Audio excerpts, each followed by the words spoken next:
Welcome to AI Stopwatch. This is the Daily Digest for Sunday, August 16th, 2026. An ounce of prevention. Insights from public health principles and updates on White House policy conflicts. By Haven Harms and Mitchell Howe. First, let's read our guest post by Haven Harms. When prevention works, nothing happens. What public health can teach us about acting on AI risk before disaster arrives. As a freshman in my first public health class, I remember my professor explaining that public health successes are often invisible.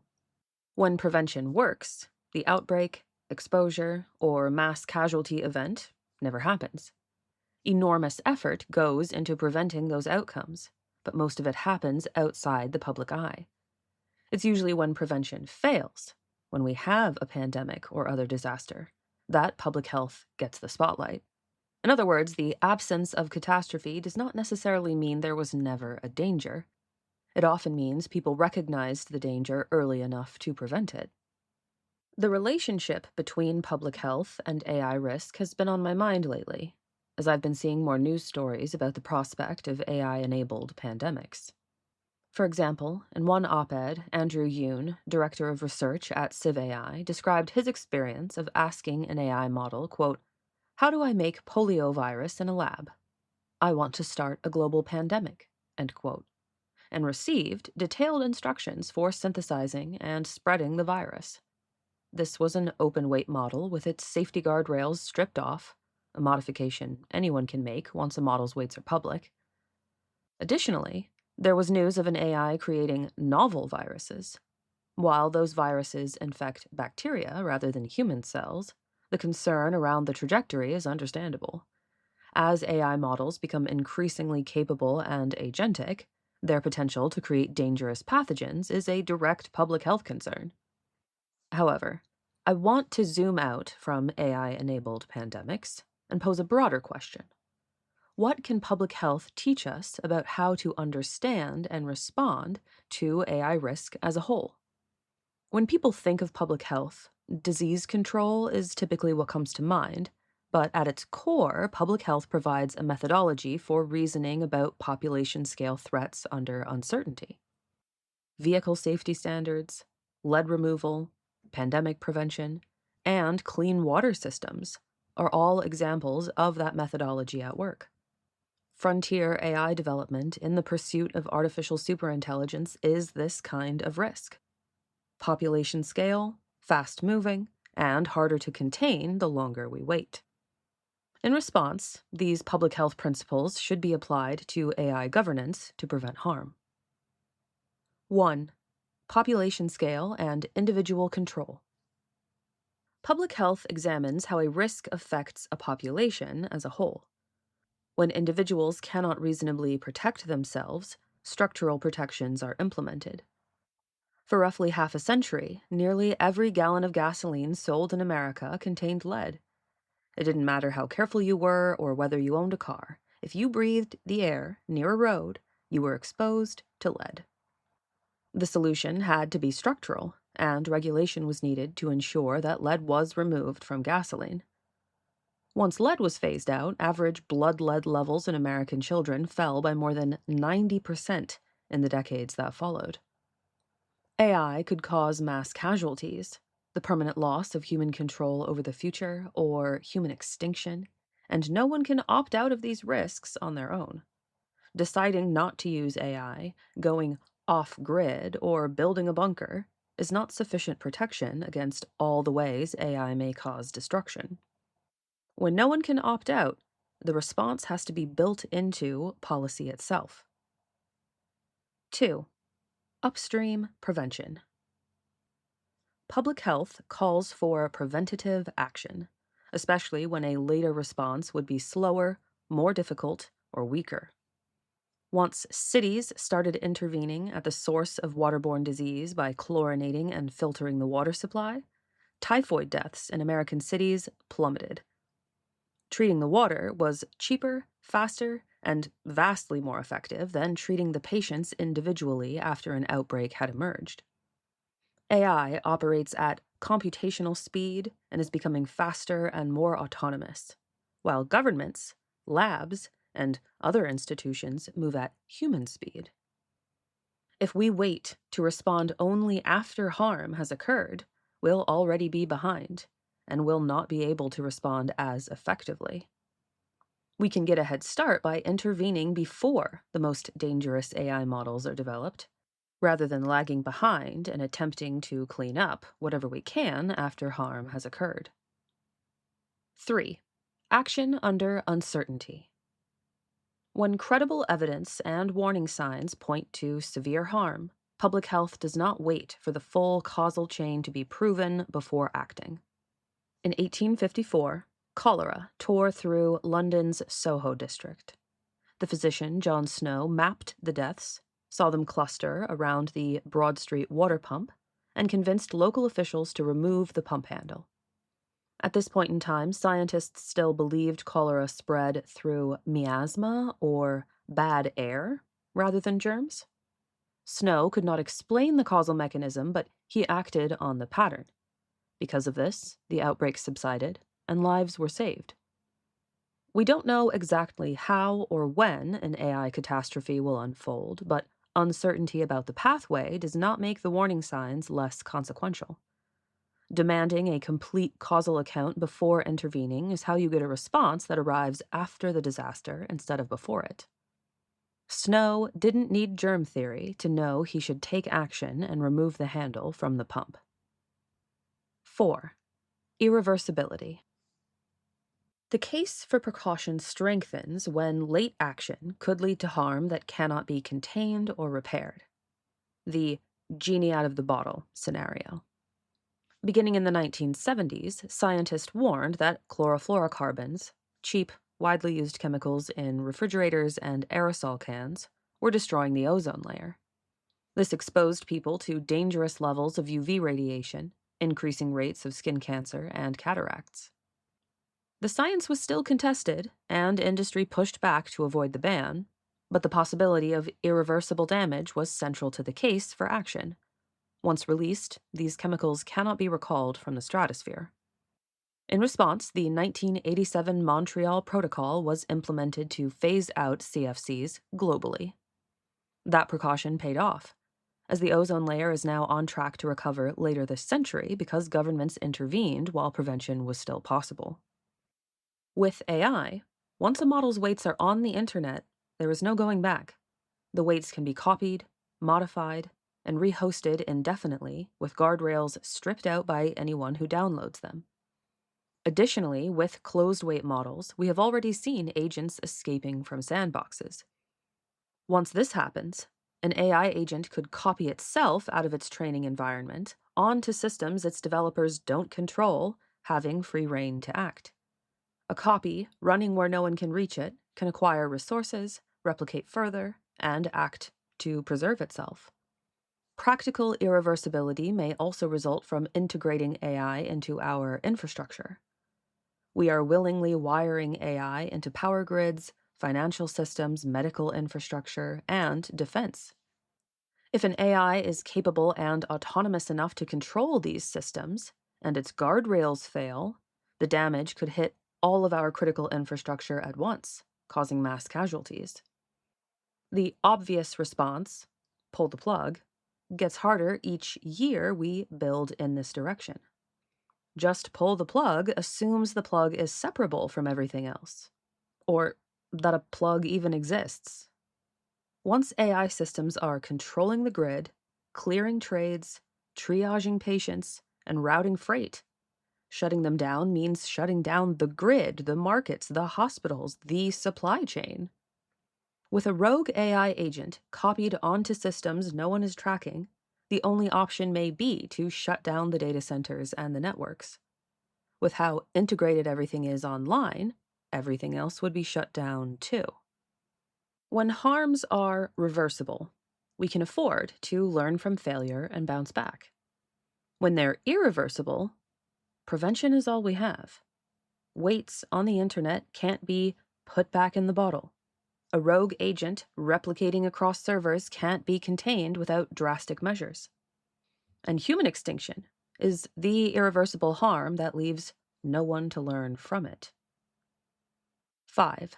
Changed risk profiles. Protections must evolve as risks do. After antibiotics were invented, they were so reliably effective that hospitals prescribed them freely and casually. I'd have been excited too about technology that meant I wasn't going to die from a paper cut.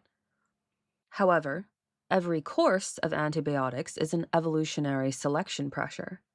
Casual prescribing changed the risk profile of the pathogens, as bacteria formed antibiotic resistance, and infections that had become routine became untreatable. This also shifted the risk profile of prescribing antibiotics. Reckless antibiotic use risked breeding even stronger pathogens that no medications could touch. Public health responded with new protocols, new restrictions, and new surveillance because protections adequate for the previous risk profiles were no longer adequate for the increased risk profiles. A technology that was manageable at one level of capability may demand stronger safeguards once its risk profile increases. With AI, we're seeing the risk profile increase rapidly. Remember a few years ago when the running joke was that AI models couldn't figure out how to draw hands? Or the Lovecraftian horror of AI-generated videos of Will Smith eating spaghetti? For anyone who has not been closely tracking AI progress, this year's models are not last year's models. The most consequential change is that AI has moved from generating outputs to taking actions in the real world. Models now operate as autonomous agents that can plan, use tools, and carry out long tasks with little human direction. While AI used to only be able to tell a hacker what to do, now AI agents can execute whole stages of a cyber attack. Safeguards adequate for last year's models did not hold this year, as we saw in the recent autonomous hacking incidents like OpenAI's model hacking Hugging Face, or Anthropic's model creating multiple fake identities to pressure real human targets into accepting malware. During its reinforcement learning run, Alibaba's Roam broke out of its sandbox to mine cryptocurrency on hijacked GPUs and open a hidden connection to an outside server. No one had instructed this model to break out, and it was only caught by a cloud firewall flagging security violations. AI models escaping during training and evaluation to autonomously cause harm are clearly a risk that developers hadn't fully accounted for, and, ironically, the process meant to measure the risk became the way of releasing it. These were risks that the AI labs should have accounted for as the cyber capabilities and risk profile of their models increased. Public health would treat this as a signal to intervene with governance before AI capabilities scale further. Applying public health thinking to AI risk. With public health, we act when there are warning signs and smaller, more manageable outbreaks rather than waiting for a full-blown pandemic. The warning signs are here: models escaping containment, hacking into companies, coordinating with each other, deceiving people, acting without detection. After a disaster, the question is always asked, was this foreseeable? Many of us see the writing on the wall with frontier AI development that says, stop, disaster ahead. Prevention's successes are invisible. When it works, we never see the disaster we avoided. Most people don't hear what happened once the Broad Street pump handle was actually removed. The outbreak was eventually traced to an infant with cholera living in a house with a cesspit that was leaking to the well that sourced the pump. Cases in the area began to subside once the initial contamination ran its course. However, on the same day that the pump was removed, the infant's father fell ill with cholera too. For the 11 days until he died, the well would have been contaminated again, except this time no one could draw from the pump. Henry Whitehead, responsible for tracing the outbreak to the original source, stated, quote, "If the removal of the pump handle had nothing to do with checking the outbreak, which had already run its course, it had probably everything to do with preventing a new outbreak." End quote. Pausing frontier AI development and doing the upstream work increases our chances of a good outcome. And it's how we keep open the possibility that the catastrophe never arrives at all. Haven Harms holds a BS in Public Health and an MS in Global Public Health. She is the founder and principal of Harms Research and Consulting, supporting organizations working on AI safety, governance, and advocacy. Dispatch from Mitch. Updates on the White House conflicted AI posture. How's that whole supply chain risk thing going? 4 New York Times reporters collaborated to capture the conflicted state of U.S. national security policy with regard to AI, recapping the story of the past few years and revealing a few obscure tidbits in the process. One of these reveals is what the military's policy whiplash toward Anthropic has looked like from the inside. In February, a dispute over the company's insistence that contracts prohibit its model's use in domestic mass surveillance and fully autonomous weapons resulted in the Pentagon declaring the company a supply chain risk in March. Enforcing this threat, in mid-July, major contractors were told to free all of their weapons and control systems of Anthropic's products by September 1st. But within a month, these same contractors received a notification that they could disregard those instructions. The Pentagon, however, is still insisting that the reprieve is temporary and that the purge will be total. Anthropic's models are said to have now been fully removed from the Maven intelligence analysis and target recommendation system, where they had played a key role in suggesting targets for the initial strikes in the current U.S. conflict with Iran. The administration, of course, caught itself in a bind by trying to swear off a leading AI company just as it was wrapping up initial training on a model, Mythos, that would prove to be a step change in cyber capabilities. The New York Times piece substantiates a rumor that the National Security Agency was never disallowed from using Anthropic's products, on the understanding, as one, quote, recently departed senior U.S. official, end quote, put it, that foregoing Mythos would have amounted to quote-unquote unilateral disarmament. A separate thread of analysis in the article notes the administration's internal conflicts with regard to China. In broad strokes, the business-friendly approach that led to permission for American chip giant NVIDIA to sell high-end AI chips to China has increasingly come into conflict with the national security establishment, which has come to recognize the destabilizing potential of Mythos-tier models and is determined to keep China from accessing or replicating the technology. The temporary shutdown of Mythos and its consumer version, Fable, in June, reflected this increasingly insistent pressure from security agencies. Separately, Reuters added to the evolving policy picture this week with an update about the State Department's Pax Silica initiative, an international organization intended to build trusted supply chains for AI and its infrastructure independent of China. Any pretense that the initiative was only about supply chain resilience, the pro-business interpretation, has now been broken by a leaked draft of a letter warning the 35 signatories that they will be kicked out of the group if they join the similar organization China's president launched in July. So, Pax Silica is now mostly about isolating and competing with China, a national security objective.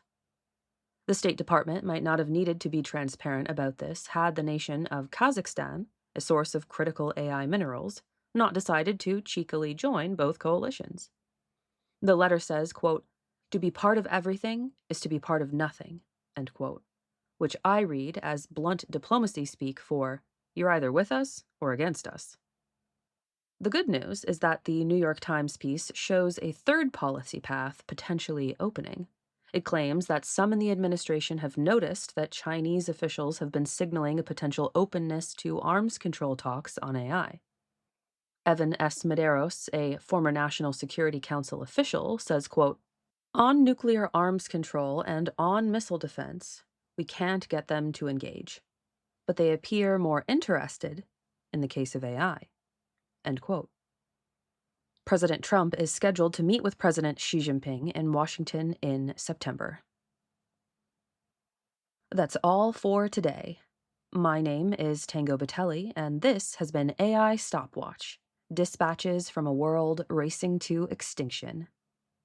The analyses and opinions expressed on AI Stopwatch reflect the views of the individual contributors and the sources they cover and should not be taken as official positions of the Machine Intelligence Research Institute. Please support the AI Stopwatch podcast with a like, share, or review on your platform of choice, and we'll see you tomorrow.